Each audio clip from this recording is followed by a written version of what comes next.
Un lynx sauvage apparut au bord de la prairie de Tom Perkins et se contenta de l'observer. Quelques jours plus tard, un autre le suivit. Bientôt, Tom réalisa que sa propriété isolée dans le Tennessee était devenue quelque chose d'extraordinaire. Un refuge caché pour une famille de lynx sauvages. Avec le temps, une routine silencieuse s'installa jusqu'à ce qu'un jour, un petit lynx fragile, minuscule, apparut parmi la portée, manifestement en difficulté pour survivre. Tom intervint avec précaution pour l'aider, le réchauffant et le nourrissant, jusqu'à ce qu'il devienne plus fort et commence à le suivre avec la dévotion innocente d'un jeune animal qui se sent en sécurité. Ce qui arriva ensuite transforma discrètement la propriété d'un homme solitaire en quelque chose de bien plus extraordinaire que ce que quiconque aurait pu imaginer. Avant de commencer, appuyez sur le bouton J'aime, abonnez-vous si ce n'est pas déjà fait, et activez la cloche de notification pour ne manquer aucune nouvelle histoire. Le soleil du matin frappait la terrasse arrière comme une main chaleureuse sur l'épaule d'un vieil homme.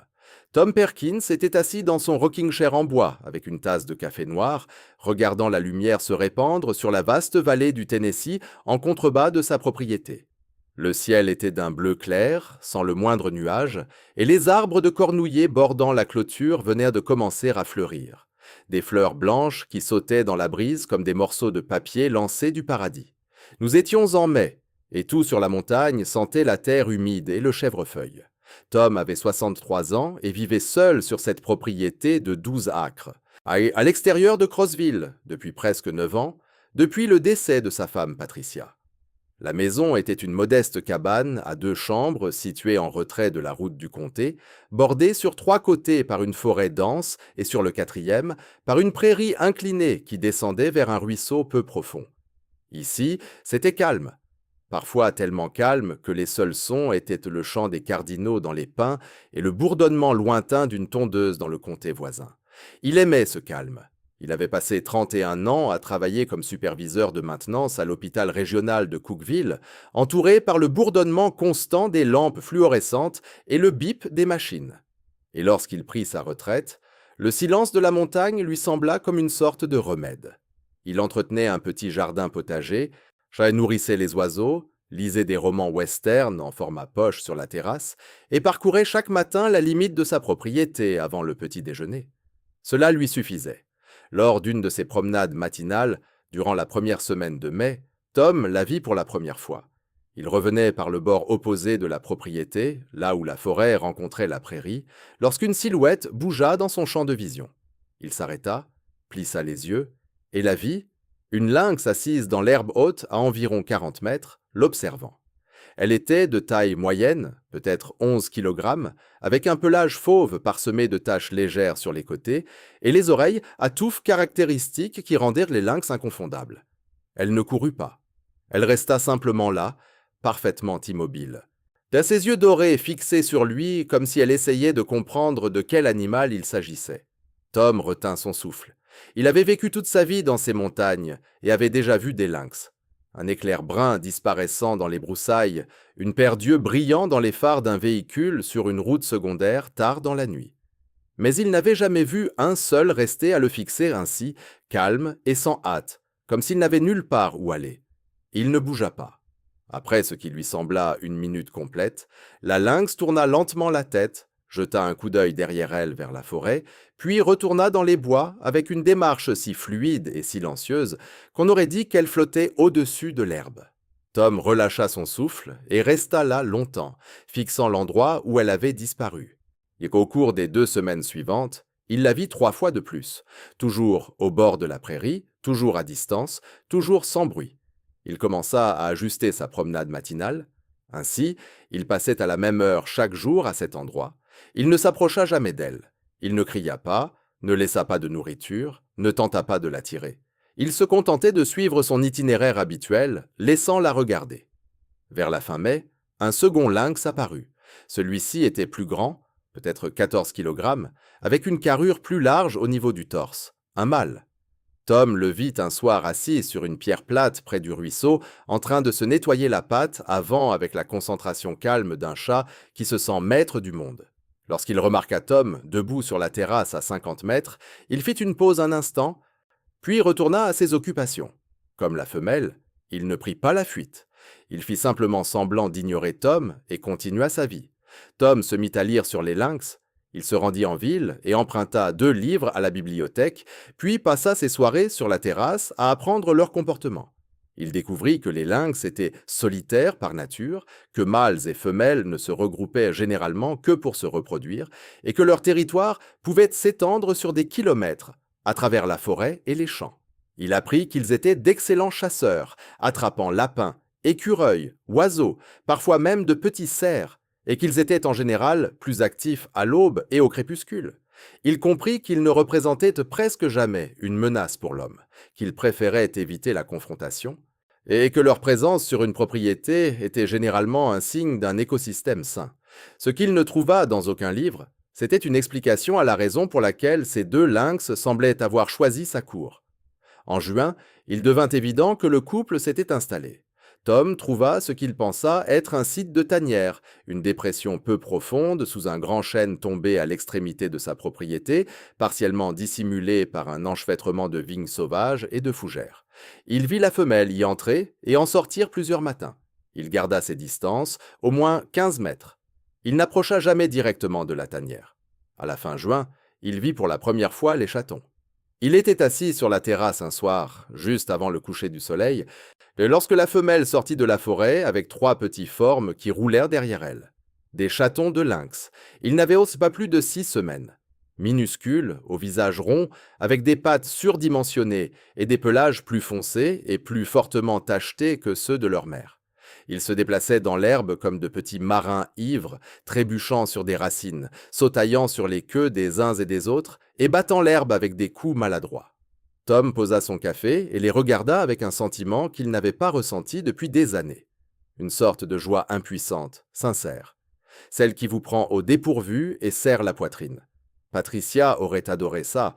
Elle avait toujours été celle qui remarquait les petites choses. La façon dont la lumière frappait le ruisseau l'après-midi, dans les premières lucioles de l'été, la forme d'un nuage particulier. Elle aurait été assise juste ici, à côté de lui, regardant ses chatons jouer jusqu'à ce que les étoiles apparaissent. Il essuya ses yeux et continua d'observer. La mère les menait à travers la prairie en une ligne lâche, errante, s'arrêtant de temps en temps pour regarder en arrière et attendre que le plus lent rattrape son retard. À un moment, elle s'arrêta et tourna la tête vers le porche, et Tom jurerait qu'elle le regarda directement. Pas avec de la peur, pas avec de l'agressivité. Juste un regard calme, stable, comme si elle disait « Ce sont les miens, je te montre ». Il hocha la tête, même s'il savait qu'elle ne pouvait pas comprendre ce geste, et murmura « Ils sont beaux ». Au fil de l'été, la famille de Bobcats devint une partie régulière de la vie quotidienne de Tom. Il les voyait presque tous les soirs, parfois dans la prairie, parfois près du ruisseau, parfois juste au bord du bosquet. Les chatons grandissaient rapidement. En août, ils étaient presque 2 fois plus gros que leur mère, et leur mouvement était de passer de maladroit à coordonné. Ils poursuivaient l'un l'autre à travers la haute herbe en de larges cercles en boucle. Ils pratiquaient la chasse. Un chaton s'agenouillait bas tandis qu'un autre avançait, inconscient, puis le premier se lançait en avant dans une poussée sauvage et exagérée qui finissait généralement par une roulade collective. Le mâle apparaissait moins souvent, mais Tom le voyait parfois au petit matin, assis sur son rocher au bord du ruisseau, et observant la vallée avec la patience immobile d'une statue de pierre. Tom gardait ses distances tout au long de tout cela. Il ne donnait pas de nourriture. Il n'essayait pas de s'approcher. Il taillait la végétation le long de la clôture pour qu'ils aient un chemin dégagé entre la prairie et la forêt. Il arrêtait aussi d'utiliser la tondeuse à cheval sur la moitié éloignée de la propriété pour que l'herbe reste suffisamment haute pour qu'ils puissent les passer sans se sentir exposés. Ce furent de petits ajustements, silencieux, qu'il fit sans trop y penser. Les bobcats remarquèrent, il en était sûr. En septembre, la femelle ne s'arrêtait plus quand elle le voyait sur le porche. Elle passait simplement devant, avec ses chatons, comme s'il était un autre arbre ou un poteau de clôture. Quelque chose qui avait toujours été là et le serait toujours. Puis octobre arriva et tout changea. Tom parcourait la limite de la propriété un matin frais quand il entendit un son qui le fit s'arrêter net. C'était un cri fin, aigu, à peine audible dans le vent, mais inconfondable une fois qu'on l'avait entendu. Il venait près de l'ancienne tanière sous le chêne tombé. Il s'approcha lentement, restant bas, et la trouva, une quatrième petite chatte. Elle était allongée dans l'herbe à environ 3 mètres de l'entrée de la tanière, seule, enroulée en une boule compacte pas plus grosse que le poing de Tom. Ses yeux à peine ouverts. Sa respiration était superficielle et rapide, et même de loin, Tom pouvait voir qu'elle était bien plus petite que ses frères et sœurs à tout moment de l'été. Elle était mince, douloureusement mince. Et son pelage tacheté semblait terne et rugueux. Tom s'agenouilla dans l'herbe et l'observa. Il ne savait pas comment elle s'était retrouvée là. Peut-être était-elle née plus tard que les autres, un rejeton qui avait eu du mal dès le départ. Peut-être était-elle malade. Peut-être que la mère l'avait sortie de la tanière et laissée ici quand il devint évident qu'elle ne pouvait pas suivre le reste de la portée. Cela arrivait dans la nature. C'était brutal, mais cela arrivait. La chatte releva la tête et le regarda. Elle fit à nouveau ce cri désespéré et mince. Et quelque chose dans la poitrine de Tom se fissura grandement. Il savait rationnellement qu'il aurait dû la laisser tranquille, que la nature avait sa propre logique, son propre déroulement, et qu'intervenir pouvait aggraver les choses. Mais il savait aussi ce que ressentait le fait de voir quelque chose auquel on tient s'éloigner. Et il n'était pas fait pour rester là à regarder ça arriver. Il retourna à la maison, prit une serviette propre, une petite boîte en carton et un coussin chauffant. Il chauffa du lait de chèvre, il gardait un carton au frigo pour son café, qu'il mélangeait un peu avec de l'eau. Puis il retourna à la tanière, avançant lentement, délibérément, à moitié à attendre que la mère apparaisse et le chasse. Elle ne le fit pas. Tom enveloppa la petite dans la serviette et la mit dans la boîte avec le coussin chauffant réglé sur faible en dessous. Elle était si légère que cela lui fit peur. Il pouvait sentir chaque os de son corps minuscule à travers la serviette. Il la porta de retour sur le porche et s'assit avec la boîte sur ses genoux, laissant couler du lait chaud dans sa bouche à l'aide d'une pipette qu'il avait trouvée dans le tiroir à vaisselle. Elle se débattit au début, tourna la tête, toussa, recracha le lait, mais Tom fut patient. Il avait passé 3 décennies à réparer des machines cassées, et si quelque chose qu'il avait appris durant ce temps, c'était que l'outil le plus important dans n'importe quel travail, c'était la patience. Il maintint la pipette stable et attendit. Après quelques minutes, la petite ouvrit la bouche et commença à avaler. Il lui donna à manger toutes les 2 heures pendant les 3 premiers jours. Il dormait à peine. Il mettait des alarmes sur son téléphone et se réveillait dans le silence de la nuit pour chauffer le lait et s'asseoir sur le porche avec la boîte sur ses genoux. La petite, enveloppée dans sa serviette, les montagnes invisibles autour de lui, sauf comme une teinte plus sombre de noir contre les étoiles. Dès la 2e nuit, il se mit à lui parler. Pas pour bébé, simplement une conversation calme, comme il le faisait avec Patricia quand elle était à l'hôpital à la fin et ne pouvait pas toujours répondre. « Tu vas aller bien, disait-il à la petite. Tu as juste besoin de manger et de te reposer. C'est tout le programme. Mange et repose-toi. » Le 3e matin, elle se leva dans la caisse. Ce n'était pas gracieux. Elle chancela sur des jambes qui semblaient un peu trop fines pour la soutenir, et sa tête se balançait comme une fleur sur une tige pliée. Mais elle se tint debout, puis elle fit un tour lent sur elle-même, renifla le bord de la caisse, et regarda Tom avec une expression qu'il ne pouvait décrire que comme attentive, intéressée et présente. « Voilà, dit-il. » Et sa voix se cassa, mais il s'en moqua. Au cours de la semaine suivante, le chaton devint plus fort. Tom élargit son régime alimentaire, du lait de chèvre mélangé à un peu de nourriture pour chaton en conserve du magasin d'animaux en ville. Ensuite, de petits morceaux de poulet cru, puis des morceaux de lapin qu'il acheta chez un ami chasseur au bout de la route. Elle mangea avec un enthousiasme croissant, et son pelage commença à s'aplanir, ses yeux s'illuminèrent, passant d'un ambre terne à un or clair et vif. Elle commença aussi à le suivre. Chaque fois que Tom traversait le porche, le chaton sortait de sa caisse et trottinait derrière lui avec la détermination concentrée d'une très petite personne essayant de suivre une très grande. Lorsqu'il s'asseyait, elle montait sur ses genoux. Il pressait son visage contre sa poitrine et ronronnait. Un son si faible qu'il pouvait à peine l'entendre, mais qu'il pouvait sentir vibrer contre ses côtes. Il l'appela Octobre parce que c'était le mois où il l'avait trouvé, et parce que ce mot sonnait juste quand il le disait à voix haute. Il ressemblait à quelque chose qui valait la peine d'être gardé. Le 4e jour, il contacta l'Agence pour la ressource en faune du Tennessee. Il leur raconta ce qui s'était passé. La famille de lynx de montagne sur sa propriété, le chaton abandonné, la nourriture et le chauffage. L'officier avec qui il parla, une femme nommée Laura Beckett, écouta attentivement, puis lui dit que ce qu'il avait fait était techniquement illégal sans permis de réhabilitation de la faune, mais qu'elle pouvait voir qu'il avait agi de bonne foi. Elle le mit en contact avec un réhabilitateur agréé à Connoxville, nommé Dale Stewart, qui vint le lendemain examiner Octobre. Dale était un homme grand, usé par le temps, dans la cinquantaine, avec une queue de cheval grise et de la boue sur ses bottes. Il manipula doucement Octobre, vérifia ses dents, ses yeux, son poids, et dit à Tom qu'elle était sous-poids, mais en bonne santé autrement. Il dit qu'il pouvait la ramener dans son centre à Knoxville si Tom le voulait, mais qu'il pouvait aussi lui expliquer les protocoles de soins appropriés et le laisser continuer ce qu'il faisait sous la supervision de Dale, avec des visites régulières et en comprenant que l'objectif était toujours de rendre Octobre à la vie sauvage. Tom choisit de la garder. Pendant les 6 semaines suivantes, il suivit scrupuleusement les instructions de Dale. Il nourrissait Octobre selon un horaire précis, la transition graduelle du lait et de la nourriture molle à la viande crue. Il construisit une enclos extérieur sécurisé avec du grillage de poulet et des poteaux de cèdre assez grands pour qu'elle puisse courir et grimper, avec un petit abri en bois à l'intérieur où elle pouvait dormir. Il commença à l'emmener en promenade surveillée autour de la propriété, lui permettant d'explorer l'herbe, les arbres et le ruisseau tout en restant à proximité, à l'observer. Et alors, quelque chose d'extraordinaire se produisit. Un soir de fin novembre, Tom était assis sur le porche avec Octobre dans son enclos à proximité lorsque la femelle lynx apparut au bord de la clairière. Elle n'était pas seule. Les 3 chatons plus âgés, presque adultes, étaient avec elle, tous alignés en ligne lâche devant l'arbre, regardant vers le porche. Octobre les vit.